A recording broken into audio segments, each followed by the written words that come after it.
exemples dans la Bible. Et pour répondre à cette question-là qui nous a été donnée, qu'est-ce qui te manque? Qu'est-ce qui me manque? Qu'est-ce qui nous manque? Nous avons vu le passage du jeune riche. Celui-là qui est venu se jeter aux pieds du Seigneur. Et il a posé la question. Que dois-je faire pour hériter le royaume de Dieu, de cieux?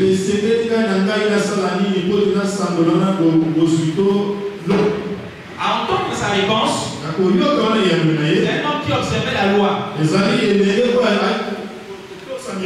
Et quand il dit qu'il a observé tout ce que le Seigneur lui avait posé comme question, la parole de Dieu dit que le Seigneur l'aima. Et après, il lui donne une réponse. Il lui dit, il te manque une chose. Bien aimé, chacun de nous doit être confronté à cela. Nous sommes face à l'échec. Ou face à une certaine difficulté. Posons-nous la question. Qu'est-ce qui ne va pas? Alléluia. Amen. Alléluia. Amen. Et le Seigneur, dans son amour, il est prêt à nous répondre. Amen. Amen. Amen. Amen. Et quand on lit le passage, nous comprenons tous que l'homme était très riche. Mais quand on lui a dit de vendre tout ce qu'il avait et de suivre le Seigneur, il est devenu tout triste. En réalité, cet exemple ne s'applique pas à tout le monde systématiquement. Le Seigneur ne nous dit pas ici de vendre tout et de le suivre. S'il est en train de régler le problème de ce jeune homme, il avait dit qu'il observait la loi. S'il aimait tellement, s'il avait observé tous les 10 commandements, en prenant seulement les 2 premiers, tu aimeras le Seigneur de tout ton cœur. Tu aimeras ton prochain comme toi-même. Il ne va pas être difficile pour lui de tout rendre et donner aux pauvres et de suivre le Seigneur, n'est-ce pas? Alléluia. C'est une question difficile parce que nous tous, quelque part aussi, nous sommes pris à ce truc. Nous sommes beaucoup attachés au bien matériel. Alléluia. Amen. Combien ont fait des AVC lorsqu'ils ont vu toute leur, comment dire ça, tout ce qu'ils avaient construit pendant leur vie, porté par exemple par une érosion.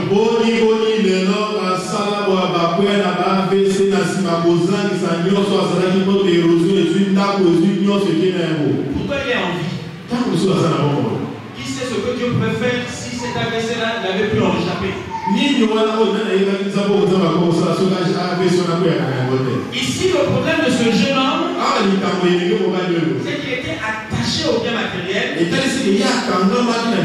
Quand il avait préféré renoncer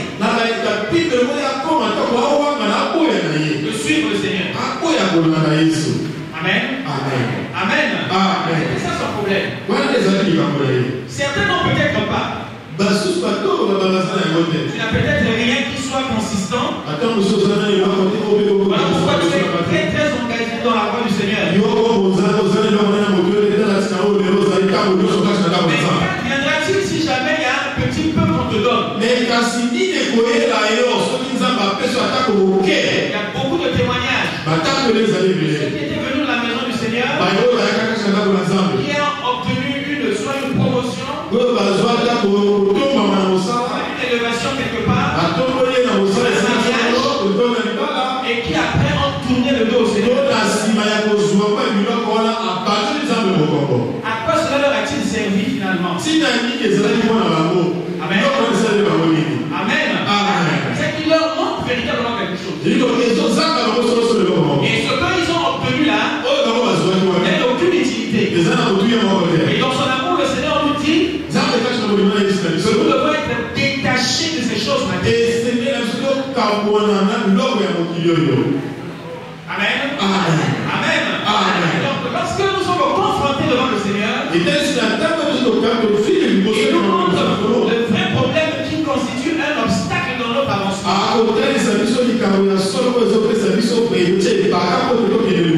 Tu peux aussi avoir du succès. Tu peux avoir réussi dans la maison du Seigneur. Oui. Mais est-ce que ton cœur est vraiment attaché à lui? Au point où si c'est vrai de faire un choix, tu ne veux pas trembler, tu ne vas pas hésiter. Amen. Amen. Amen. Il te manque quelque chose. Va avant tout ce que tu as. Aujourd'hui, nous les chrétiens, souvent nous nous irritons du succès des gens que nous voyons dans le monde.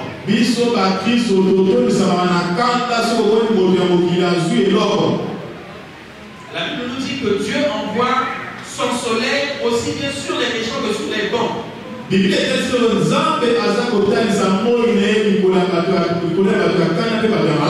fait pleuvoir sa pluie aussi bien sur les justes que sur les injustes. Mais la différence c'est que entre le juste et l'injuste, le juste reste attaché à Dieu. Malgré les possessions matérielles qu'il avait. Le juste lui est attaché à ses possessions matérielles. Et quand on est attaché à Dieu, nous avons l'amour en nous. Parce que Dieu est amour. Et cet amour fait que nous aimons aussi les autres. Et ces possessions matérielles-là ne vont pas nous empêcher de continuer à communier. Combien lorsqu'ils sont en élévation, ils commencent à prendre certains airs. Se plaisent à être à l'écart. Ils ne peuvent plus se mélanger avec ceux qui ne sont pas de leur dimension. Cela n'est pas normal dans la maison du Seigneur. Et c'est une maladie qui fait que l'enfant quitte la maison du Seigneur. Nous lisons dans la parole de Dieu, dans Actes des Apôtres, le chapitre 2, verset 42-44, et le verset 46. Si on peut avoir les deux là-dessus. Acte 2, 42-44.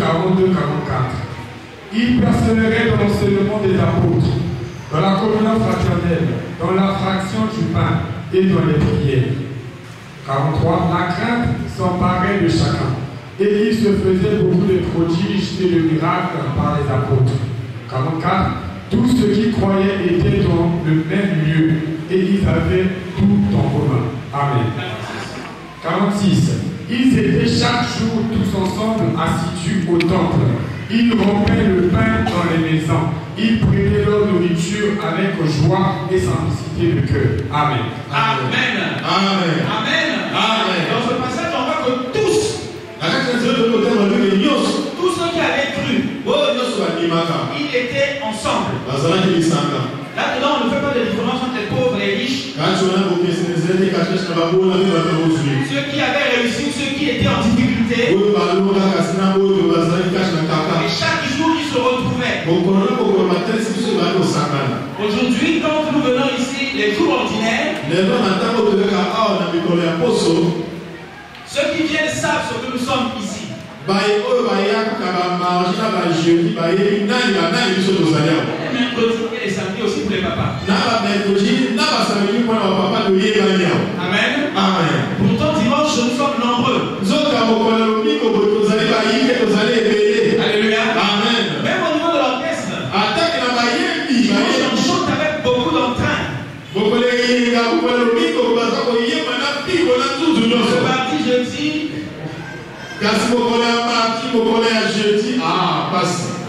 alléluia. Amen. Alléluia. Amen. Il nous manque quelque chose.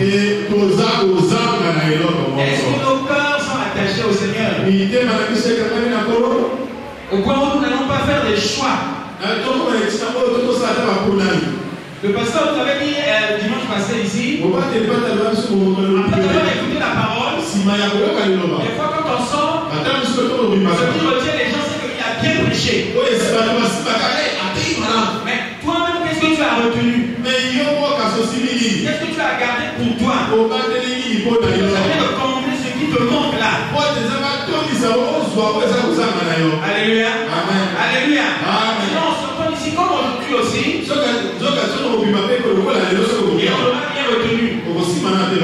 Puisque l'action qui va suivre ne va pas traduire le sens de ce qui nous a été enseigné ou prêché. Le jeune riche est reparti tout triste. Est-ce que lorsque nous sortons de la maison du Seigneur, nous avons la joie véritable dans nos cœurs?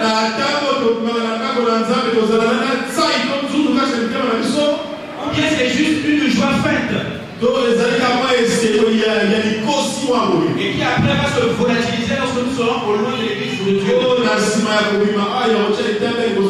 que la parole n'a pas trouvé sa place dans notre cœur. Alléluia. Alléluia. On retrouve au verset 40, c'est que chaque jour avec persévérance, ils se retrouvaient d'un commun accord au temple. Ils rompaient le pain dans les maisons. C'était véritablement l'attachement au Seigneur. Et ils se manifestaient dans leur persévérance. Et qui témoignaient de l'amour.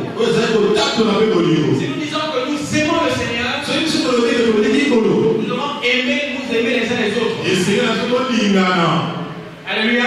Mais comment puis-je aimer un bien-aimé si nous ne nous fréquentons pas? Amen. Peut-être qu'on se voit seulement un dimanche.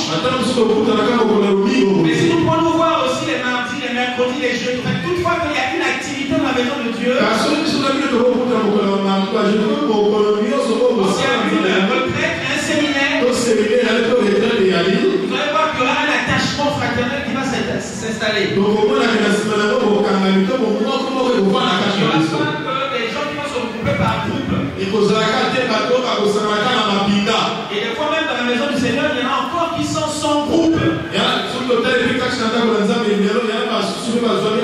Alors nous a donné un enseignement ici sur cette question. Et il a beaucoup insisté là-dessus.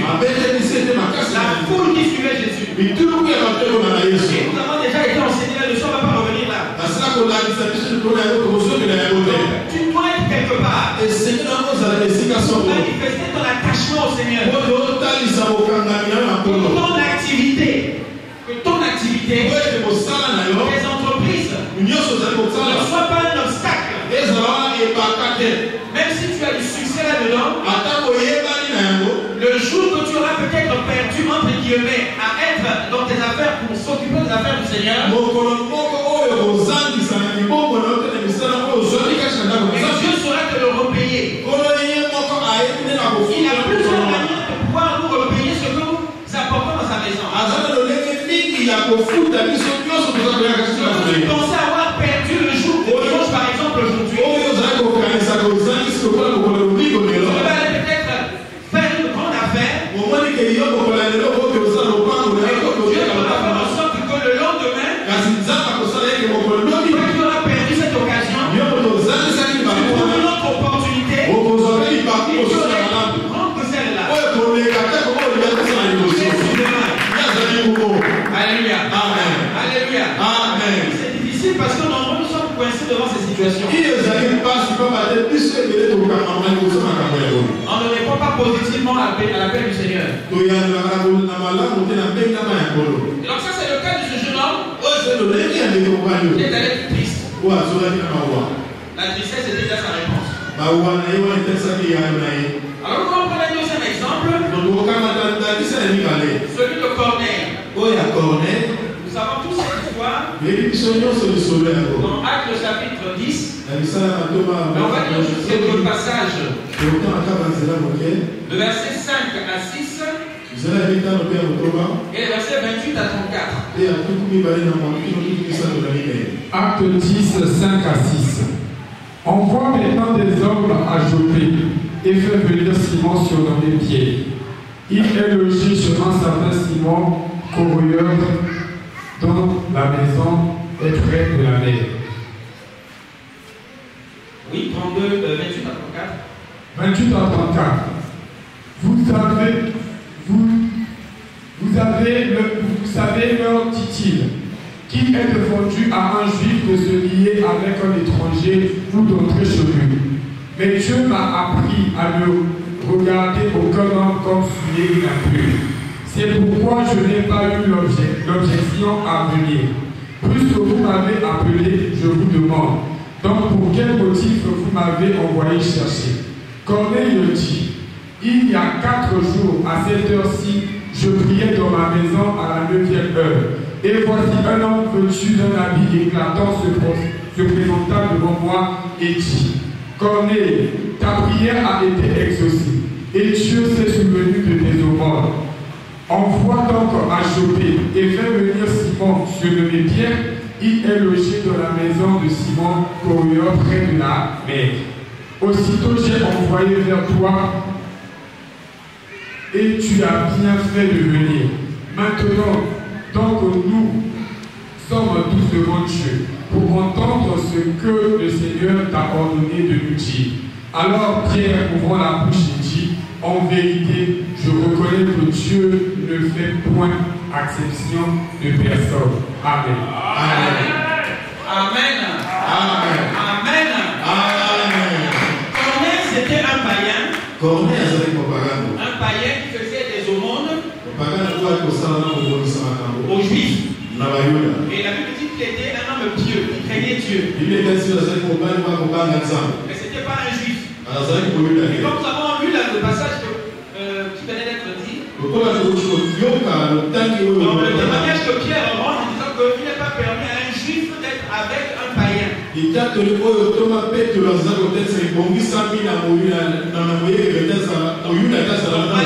Tous les bienfaits que lui faisait,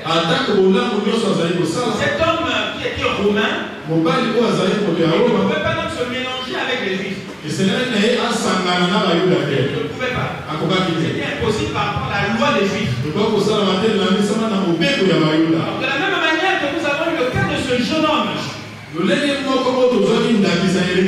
Seigneur a manifesté son amour en lui disant ce qu'il fallait faire pour hériter du royaume.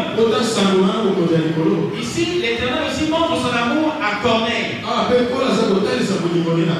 Alléluia. Il a envoyé un ange qui est allé lui dire de faire venir un serviteur de Dieu appelé Pierre.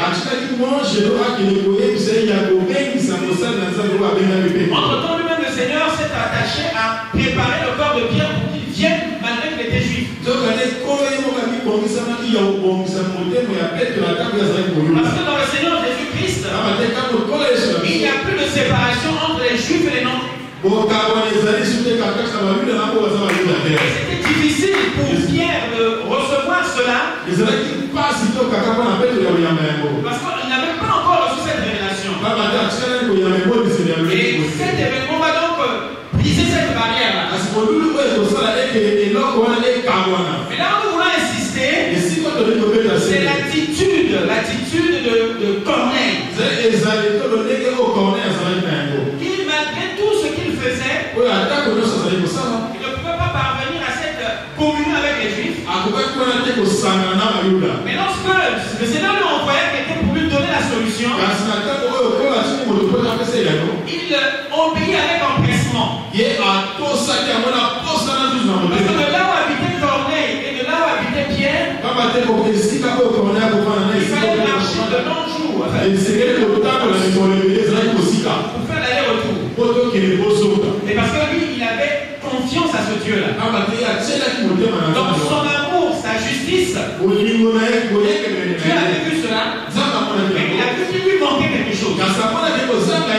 Et aujourd'hui, comme le Seigneur Jésus est venu parmi nous, et c'est lui qui fait maintenant le lien entre toi et Dieu. Si par exemple toi qui es ici, tu n'avais jamais le Seigneur, peut-être que tu fais du bien là-bas, mais tu n'as pas Jésus-Christ dans ta vie, ta justice te mènera nulle part. Amen. Il te faut Jésus-Christ. Et c'est ce que le Seigneur a démontré à Corneille. Et Corneille a répondu positivement. Et quand nous lisons la suite de l'histoire, lorsque Pierre a commencé à parler, et le Saint-Esprit est tombé sur eux. C'était même une stupéfaction pour les Juifs. Là, Dieu leur a démontré que malgré toutes vos traditions, alléluia, Dieu maintenant mettait une nouvelle, il avait une nouvelle dispensation. Même les non-juifs pouvaient recevoir le Saint-Esprit qui était l'exclusivité d'abord des Juifs.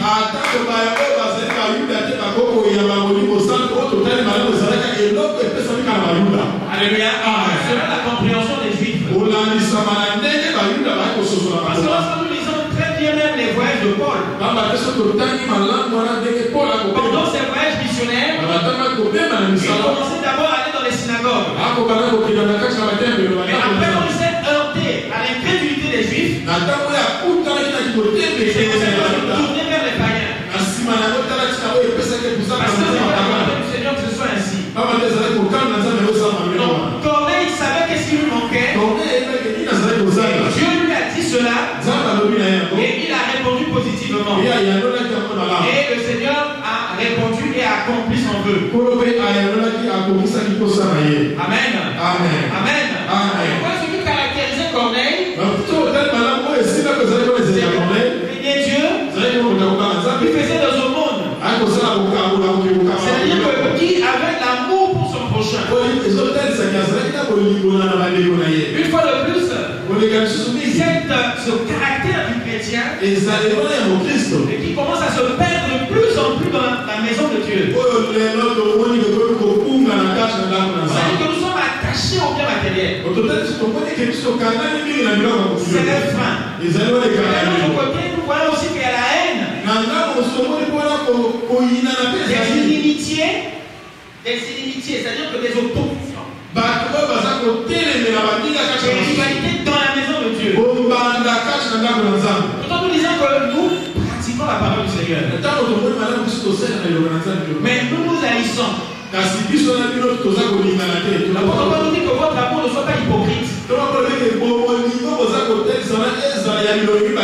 sommes bien nombreux hypocrites dans la maison de Dieu. Je m'excuse, mais c'est la réalité. Alléluia. Et ça, tu le vois. Aujourd'hui, il y a beaucoup de choses qui ne se font plus dans la maison de Dieu. C'est pas parce que Dieu est incapable de le faire. Non, mais c'est nous qui freinons cela. Parce que le Seigneur Jésus-Christ a fait de nombreux miracles. La Bible témoigne qu'à Nazareth, il ne peut rien faire. Parce qu'il y avait l'incrédulité là-bas. Ailleurs, il y a eu des miracles. Mais ce n'est pas à Nazareth. Il était né. Et nous-mêmes aussi dans la maison de Dieu ici, malgré que nous nous assemblons aujourd'hui tels que nous sommes, malgré que nous chantons ensemble, mais est-ce que nous chantons à l'unisson? Alléluia. Amen. Alléluia. Amen. Donne-moi la réponse. Lorsque tu sais que tu as un problème avec ton frère et ta soeur, tu as déjà la réponse. Alléluia. Alléluia. Le Seigneur.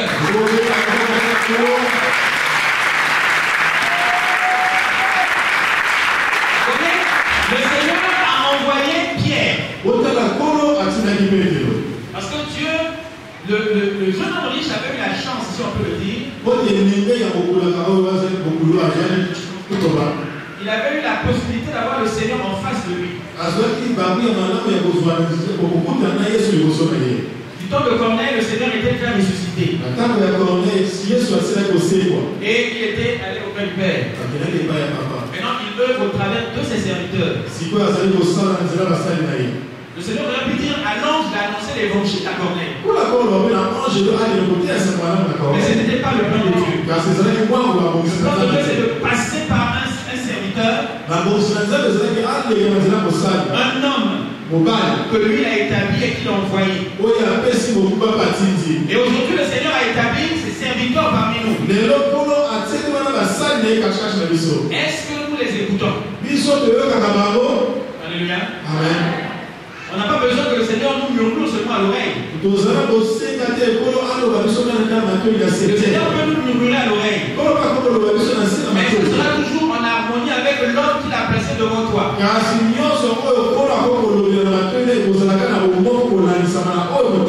Cela va être confirmé par son serviteur.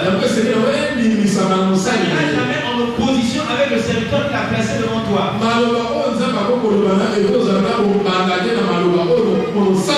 Vous voyez comment Corneille s'est même humilié lorsque vous lisez le passage. De la même manière qu'il avait reçu un ange. Et lorsqu'il a vu Pierre arriver, il s'est même agenouillé devant Pierre. Et c'est Pierre qui va le relever pour dire non, je suis un homme comme toi. Mais un homme doté d'une mission civile.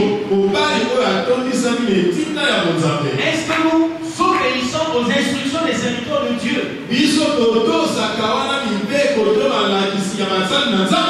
Alléluia. Amen. Alléluia. Amen. Des fois, tu peux dire, moi je médite aussi la parole de Dieu. Moi aussi, je ne parle pas la parole. Je la lis. Et ce que papa dit ou l'apôtre dit ou ce qu'il a mis devant la disent, c'est pas tellement correct. Lorsque tu commences à faire comme ça, il te manque quelque chose. Alléluia. Alléluia. Amen. On ne peut pas y avoir de contradiction en Dieu. Dieu a établi un homme devant toi. S'il te parle en particulier, tu seras toujours en harmonie par rapport à ce que pour toi, lorsque tu ne comprends pas, c'est de t'approcher de cet homme-là. Devant lui. Amen. Amen. Amen. Amen. Tu pourras ouvrir d'autres portes dans ta vie. Sinon, c'est toi-même qui vas fermer les portes. Et donc, lorsqu'il y a des échecs, lorsque nous n'avançons pas, bien aimé, ne regardons pas vers le monde, n'accusons pas le Seigneur. Il y a peut-être la raison en nous-mêmes.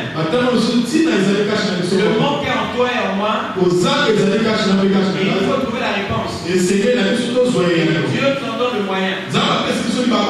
Alléluia. Est-ce que tu as l'amour pour tes frères? Parce que l'amour, la Bible nous dit, couvre une multitude de péchés. Même si ton frère t'a fait du tort, toi dans ton corps, pardonne-lui. Ne lui tiens pas rigueur. Parce que si tu lui tiens rigueur, c'est un frein que tu as déjà toi-même mis dans ta vie. Alléluia. Alléluia. Donc voilà ce que le Seigneur vient nous dire ce matin. Pour clôturer, on va lire un dernier passage. Dans 1 Corinthiens, le chapitre 13, le verset 13.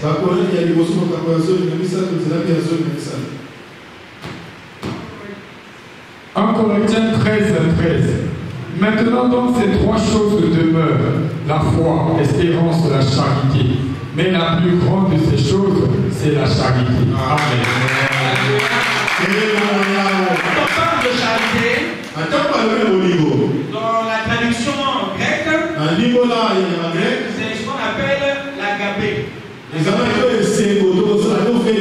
Donc c'est l'amour fraternel. Alléluia. Amen. Parce qu'il y a l'amour filial, qui est l'amour, comment on dit, sentimental. Alléluia. Amen. Non, les sentiments. Donc tu aimes une personne parce que tu te plais à la voir. Alléluia. Amen. Mais ce qu'on appelle l'amour agapé, c'est une décision. C'est pas un sentiment. C'est une décision que tu prends vis-à-vis de ton frère. Tu décides d'aimer le frère. D'avoir de la considération pour lui. C'est pas parce qu'elle est de belle forme. Qu'elle s'habille bien ou quel que soit son état. Qu'il soit malade, en bonne santé, l'amour est changé par rapport. Alléluia. Amen. C'est l'amour qui fait que nous sommes ensemble. Que même le jeudi, quand nous venons ici, quand moi je n'ai pas un problème, comme tu te dis ça, comme je n'ai pas un problème, je ne vais pas aller là-bas puisque là-bas c'est pour les délivrances de ceux qui ont des problèmes. Mais toi aussi en venant faire ta prière, je viens aussi apporter le problème de ton frère. Alléluia. Amen. Tu peux aussi visiter ton frère qui est malade, soit à la maison ou à l'hôpital. Même si tu ne le connais pas. Tu peux entendre des annonces ici. Il y a un frère qui est hospitalisé. C'est vrai, il y a les intercesseurs qui font, comme on dit là, pour le dimanche.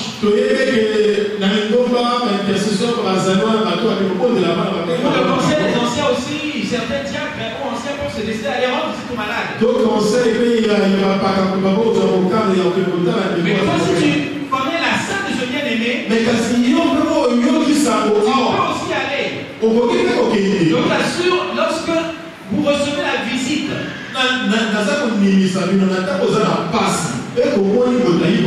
et que tu ne connais pas physiquement, que tu sais que tu le vois souvent à l'église, il vient prier pour toi, je t'assure, c'est un bon au cœur. Ça va créer une nouvelle relation entre vous deux. Quelquefois, lorsque nous avons des cas d'épreuves ici, c'est-à-dire que les familles qui sont éprouvées, on a des veillées, on demande par exemple à l'église d'aller. Parmi nous, il y a ceux qui sont des spécialistes ou bien des habitués. Les autres, c'est pas leur problème. Le papa se lève ici pour donner le programme. Donc, même si papa n'est pas là, lorsqu'on dit d'aller là-bas, sachez que c'est sur instruction de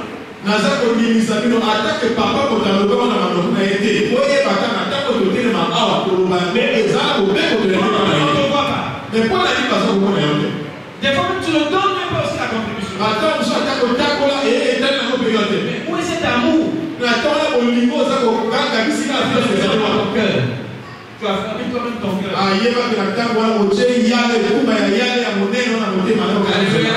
Imagine que ces trois choses demeurent. La charité est la plus grande. Sachez que c'est la charité qui rend agissante la foi. Si tu veux avoir une foi forte et agissante, il faut avoir l'amour pour les frères.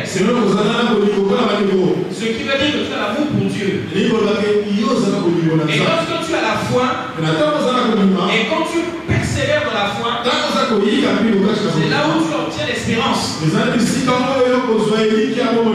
Les trois choses vont de pair. Et ainsi tu verras s'accomplir la parole de Dieu dans ta vie.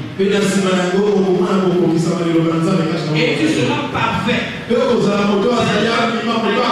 À qui rien ne manque. Même lorsque tu es dans la souffrance, tu as ces trois valeurs en toi.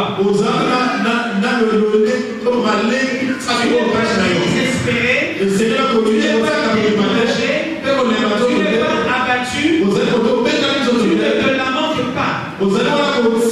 dans tes yeux